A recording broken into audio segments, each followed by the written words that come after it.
Okay, we're in like a two-person chat today. We're looking for a third person. This is my teammate Rebel, and his first name's Kevin. And we're going to be talking about a couple of things today. First thing we're going to talk about is what are you doing during this COVID-19 isolation concerning airsoft? Um, I'll start out. I've been fixing guns that I had, that people would give me to repair. I got a couple of different projects that I got done. A sniper rifle, worked on a Bison 19. I worked on a Masada, worked on a couple gearboxes, put them all together, and I even worked on an HBA sniper rifle today. Just doing some odds and ends, working on stuff. Just trying to keep busy, and I also been walking around outside and working on my airsoft field that I have. Okay, now it's Kevin's turn. What do you want? What are you doing during this isolation? Well, right now it's still working, which is a good thing. Also, I'm starting to purchase cameras to videotape all the airsoft guns. So, my different cameras, keeper's been helping me mounting them, working on them. So, hopefully, I'll have more footage of us playing. And I just doing stuff around the house. Probably taking care of stuff. Having time for it now. Another question we're gonna touch base on here is when do you or me expect to go back to playing airsoft? Um, I know that end of April is going to be done. Whether we get back in May is problematical. I'm thinking more end of May, first part of June. A lot of fields are talking end of May, first part of June. So we're at the mercy of when the fields are opening. So I think that's where we're at. Okay, what do you think, Kevin? I really think that it's not going to really pick up until July-ish, because so that gives plenty of time to calm down about this. A lot of fields could really clean everything as best as they could, and I think more people feel more comfortable at like July, hopefully early July, mid July. Okay, with you thinking it's going to be back in July, if a field is open mid May, end of May, and they have a game like an open play or something that we would want to go to, would you go? I believe how I feel is I think it'll be more of how is everything else going on. If everything started to calm down, I have no problem out playing. But that's what too. You always think about the other person. Like, what if that person actually still has it, or is there still cases out there? So for me, it's a toss up, but I want to play, so most likely. Now, the big thing is with me, I have asthma, I have compromised lungs, so being exposed to this would be a really bad thing for me. Yeah, So I would not be adverse to even waiting as far as July. Now, if a game does come up and a bunch of people want to go to it, maybe, but like you said, it has to be situational. We have to know what's yeah, going on. Also, I'm very cautious about inviting people out my field too. Because that is a close social interaction. It's a smaller location. We have a small area where people are going to be setting up. You're going to be in close proximity in the staging yeah. area. So that I'm thinking end of May, first part of June before I even start about that. That's also I'm depending on the situation. I'm thinking about our training. Rob Nor was asking me about like open plays that we're going to have at the field. I can't really give an answer right now. Yeah. What would you think would be the best time to like you come out my field? It's a small group of friends, but still, you got two people coming from up north. Gucci's in New Yeah, York, a couple other people. So yeah. Well, like the biggest thing is your health, of course, yeah, because you just mentioned. But like I would definitely probably wait till maybe June yeah. for at your field, but also again situational because who knows, it could get better or it could get worse by that time. And So also, Chip has some problems too, and he doesn't need to get sick from that. And there's probably quite a few other ones that probably don't want to come out and get sick either. So Yeah, it's like I know we have a teammate. His wife she's doing better, but you never know.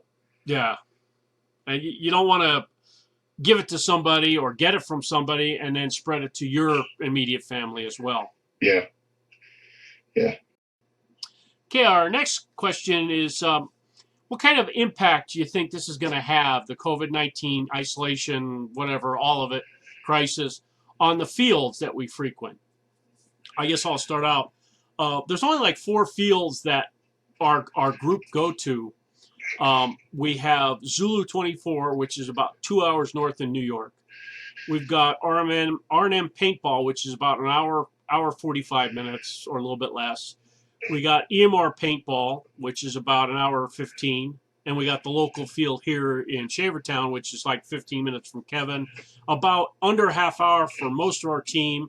And a couple of guys have about an hour, and one guy's got an hour and 40-minute drive to get here. So what kind of impact? I think that when Zulu 24 opens, they're already announced, and all the games that they got are pushed back months. The first listing I see for something on them is July, an event. I don't know about open plays. I haven't seen anything. EMR was talking about the end of May, but he's removed those now, so I don't know if he's going to be doing those. And as far as R&M is, like I said, they have open plays. They don't have events there. It's a nice field, hour 45 minutes. I don't know when they're going to schedule anything. They had a couple events they were going to do. COVID came out, and that was the end of that. As far as my field, a lot of things got canceled here, training, cleanup, things like that, a couple open plays that we had.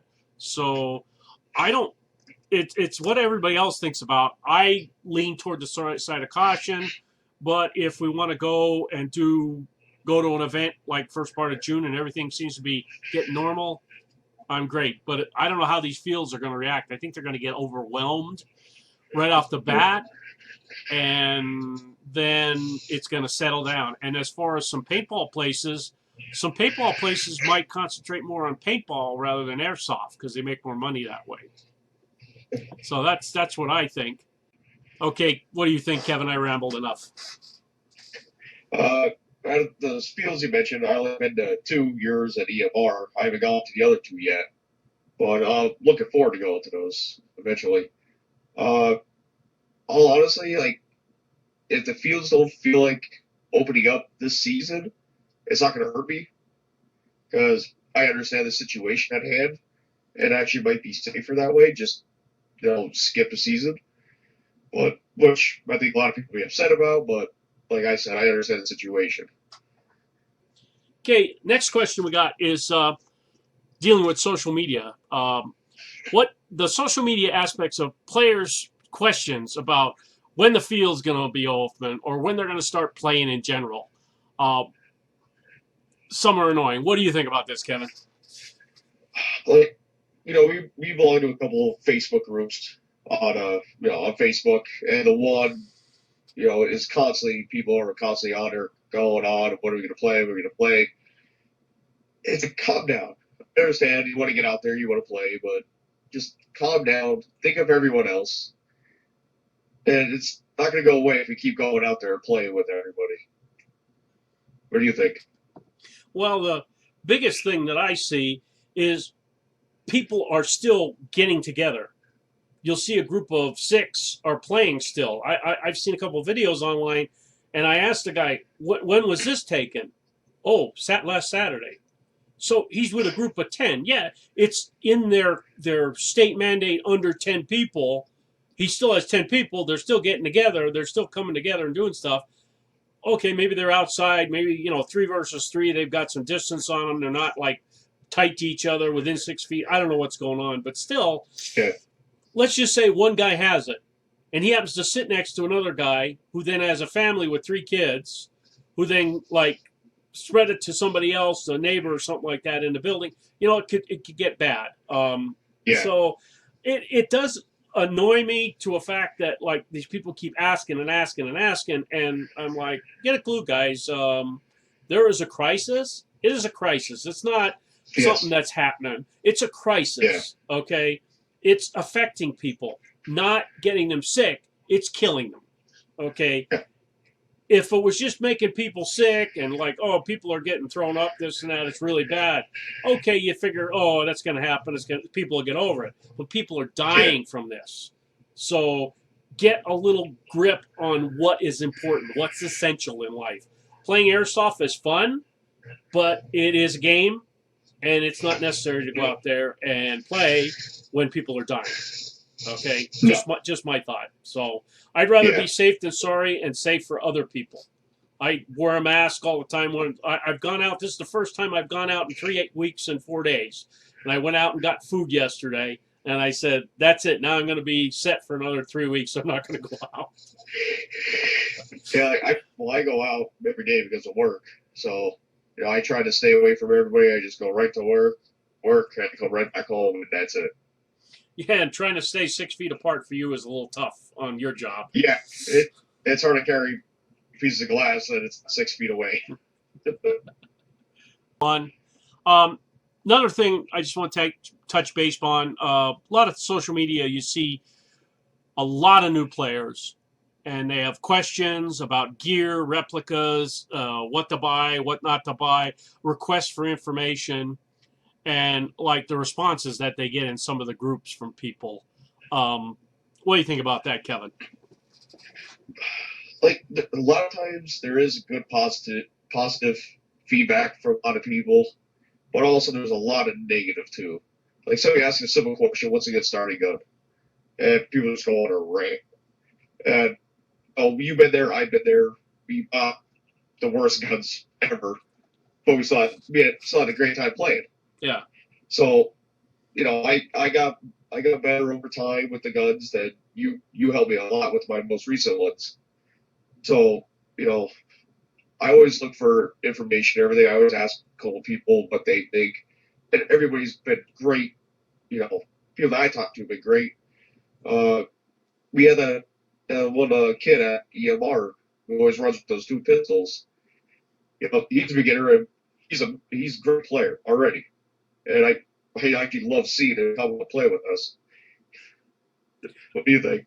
oh, definitely. Like that young kid, like for having two pistols, all you do is say to him, "Hey, they're over," bang, and he's gone. You're pointing to where they're at, and he's Yep. running like a gazelle. But I see that a lot in a couple of the groups recently. People have no patience for a new player, and Yeah. that's how you learn. And that response, did you look in the FAQ? Did you look it up on Google? Well, maybe they tried to look it up on Google and they didn't know what to put in. Maybe they tried to look it up in the FAQ and they couldn't find out exactly what to put in. They're looking for an answer for something specific they don't know about, so maybe their wording is not correct. The one guy Yeah. was asking about, yeah, my gun shoots too short. What does that mean? Okay, he's talking about his hop up, okay, and adjusting his hop up. He didn't know how. So raising Yeah. hell with him about that is not productive. If you No. tell him about, oh, what does it look like if your hop up's got a little round wheel, turn it to the right, more hop up, turn it to the left, less hop up. You give him some information. Once you give him that information, the next person that asks him, he'd say, oh, geez, that's your hopper. You got to adjust that. Then he helps the next player and so on and so on and so on. Same thing with a high cap. I had a kid at EMR. He's shooting and it's flat firing, and he says to me, "What's wrong with the gun?" I said, "See the little wheel underneath there? You got to wind that about 10 times. Every time you shoot a couple of times, wind that wheel about 5, 6, 10 times, and you'd be good." He had a blast the rest of the day. So you got to have some patience because we all were new players. We Yes. were all inexperienced, and a lot of us didn't know the exact terminology. That's what I was looking for, the word terminology for what you need. He didn't know what the hop up, looking how to fix the hop up, or the guy says, "How do I do this? How do I do that?" Or what's the difference between two OBBs and 2.5? Should I run whatever? And you answer the question. It's not like that much of your time to type a little bit of an answer up.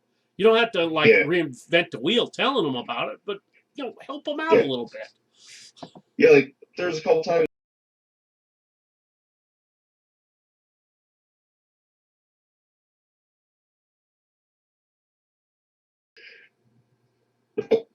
we were out playing, it's simple, you're shooting and the BB are sailing and the hot up's not working.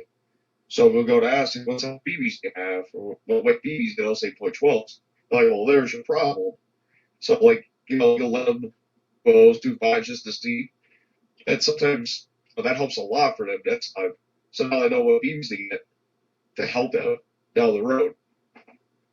It don't take much to just stop and like give somebody advice on simple Yeah. stuff, and that knowledge then he will pass on to the next person as well. Yeah. Right. I do enjoy seeing new players come out because, like they're scared at first because they're not used to like the replicas we have. They shoot just a little harder than what they're used to Yeah. with their friends. But also too, that you get to experience it and see what can work out to, and always give them advice. Like, well, they go the last. Well, how do you like that gun? Yeah, I always tell them what I like and don't like about it. It's like that's every replica that you get. Yeah. Okay. Next question we're going to tackle here. What would you recommend for your first airsoft replica? That's a good one. And what would you Yes. not recommend as your first airsoft replica? We're going to let you have that one first, Kevin. Oh boy. All right, definitely what not to get for your first airsoft gun is a sniper rifle. Uh, you're better off getting the most generic AEG that you can, so you can learn about the sport, and you're not spending a fortune on a True. replica. So they get an F4, AK. My cousin recently bought a newer gun, with a Dix, Mm-hmm. and he purchased one there and keep reusing it. It's a decent gun, right out of the box. And I would start with like the lower end AEG. Doesn't matter what everybody else is using. Just get lower AEG to learn about it. Then just start working your way up. What do you think, Keeper? That one it's that one you're talking about, like Dixon. It's called Black something. Black Ops. They sell that. It's Black Ops. I heard a couple of people say to me that's like the G&G combat machine of like Dix. And G&G combat machines are just workhorses. You beat them to death and they still run. They're just all polymer. That's not a big deal. First airsoft gun is like you could do your research, and everybody sees the sniper rifles in all these Call of Duty games and whatever, and they think they want to be a sniper. I agree. No snipers. Don't get a sniper rifle. Yep. Don't get an LMG if you're a small guy, too. You get a big LMG, a heavy duty one. You're gonna, unless you're a beefy guy and can handle it, fine. Now the new featherweight ones are light, and people have said that like they're a lighter machine gun. It's easy to carry and all that, but that's you still got to put a box mag on it, put 2,500 rounds in it, and it starts getting heavy then.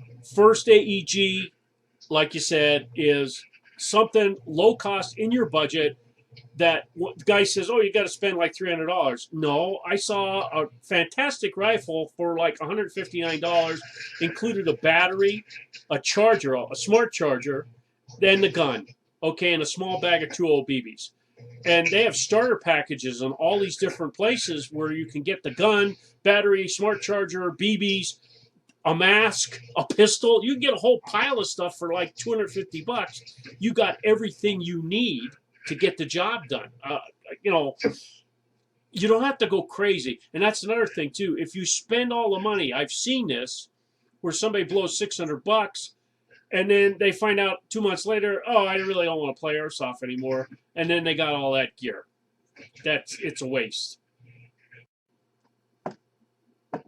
Well, Keeper, you probably remember back in the old days that like Pulse little AK rifle replica. That thing's been through hell and back, and it just constantly kept working and working and working. And we always kept that for people that didn't have a replica. Give that to them. Nobody ever complained about that. I don't know if they sell that anymore, like in any of the stores, but that was a gun that just wouldn't burn die. The only problem was this hook and the selector switch that came loose, but too easy to fix it. Remember all the C11s everybody had? The Crossman What's that? C11 pistols. Oh yeah, those. They were like Yeah, under like what? They were like what, $35, 34.99 or something like that. so like yeah, And you could get the clear ones and paint them black, and it looked just as good as buying the black ones, which were like yeah, $3 or $4 more.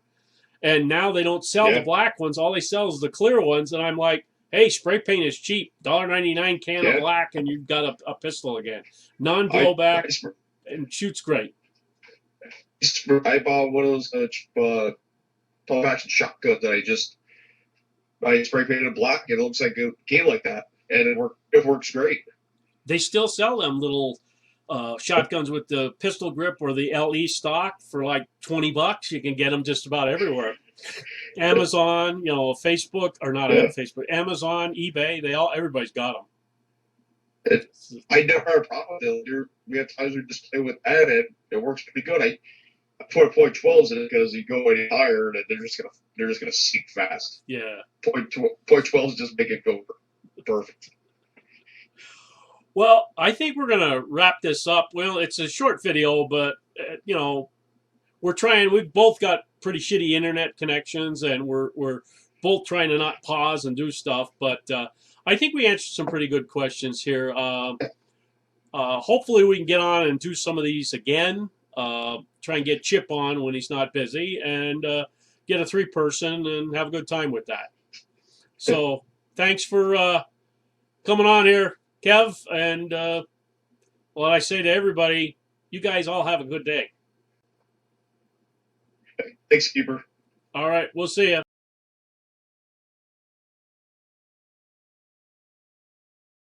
Do I look badass? Yeah, you do. Good.